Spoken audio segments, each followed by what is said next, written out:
Welcome to Kovai குயில் channel. நான் உங்கள் சகோதரி வித்யா. இன்னைக்கு நாம ரொம்ப டேஸ்டியான வெஜிடபிள் ஸ்டூ தான் செய்ய போகிறோம். இது ரொம்ப சிம்பிளாக குயிக்காக செஞ்சிடலாம். ஆனால் இதோட டேஸ்ட்டு ரொம்ப அருமையாக இருக்கும். வாங்க இப்போ எப்படி செய்யலான்றதை பார்க்கலாம்.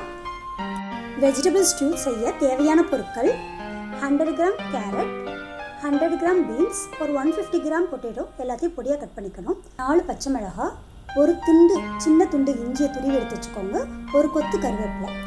இந்த டிஷ்ஷுக்கு ஒன்லி நம்ம பச்சை மிளகாய் மட்டும்தான் யூஸ் பண்ண போகிறோம். காரத்துக்கு உங்களுக்கு எவ்வளோ தேவையோ அந்த அளவுக்கு எடுத்துக்கோங்க. ஒரு பிக் சைஸ் ஆனியனை நீலவாக்கில் கட் பண்ணி எடுத்து வச்சுக்கோங்க. அடுப்பில் பேனை வச்சு ஒரு 100 mlக்கு கோகோனட் ஆயில் சேர்த்துக்கோங்க. இந்த டிஷ்ஷுக்கு கோகோனட் ஆயில் தான் நல்லா டேஸ்ட் கொடுக்கும். அதுக்கப்புறம் கட் பண்ணி வச்ச ஆனியனை இதில் சேர்த்து வதக்க ஆரம்பிக்கணும். ஆனியன் கண்ணாடி பதம் வர வரைக்கும் வதக்குங்க. எடுத்து வச்ச பச்சை மிளகாய், இஞ்சி, கருவேப்பிலை மூணுமே இதில் சேர்த்து வதக்கணும்.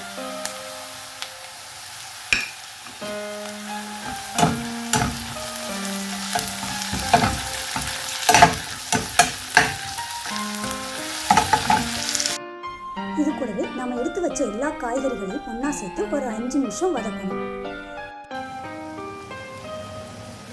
இப்போ தேவையான அளவு உப்பு சேர்த்துக்கோங்க. தேவையான அளவு தண்ணி சேர்த்து மூடி வச்சு வேக வச்சுக்கோங்க. இந்த டிஷ்ஷுக்கு முக்கியமான இன்க்ரீடியன்ட்டே தேங்காய் பால் தான். இங்கே நான் அரை மூடி தேங்காவை நல்லா அரைச்சி முதல் பால் திக்காகவும் 2வது பால் கொஞ்சம் தண்ணியாகவும் எடுத்து வச்சுருக்கேன். இப்போ 2வது பாலை ஊற்றி காய்கறிகளை அதில் வேக வச்சுக்கணும்.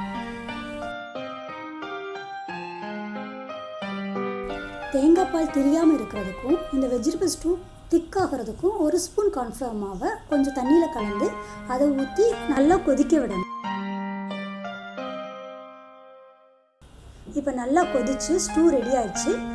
இப்போ நம்ம எடுத்து வச்சுருந்த முதல் தேங்காய் பாலை இதில் சேர்த்து ஒரு கொதி வந்தோடனே ஆஃப் பண்ணிடணும். அதிகமாக கொதிக்க விடக்கூடாது. உங்களுக்கு தேவைன்னா இதில் 1 ஸ்பூன் மிளகுத்தூள் கடைசியாக சேர்த்து கலந்துக்கிட்டால் டேஸ்ட்டாக இருக்கும். சுவையான சூப்பரான வெஜிடபிள் ஸ்டூ ரெடி ஆயிடுச்சு. இது ரொம்ப மசாலா இல்லாத லைட்டான கம்ஃபர்டான ஃபுட். அதனால் குழந்தைகள்லேருந்து பெரியவங்க வரைக்கும் எல்லாருக்குமே ரொம்ப ஏற்ற ஃபுட்.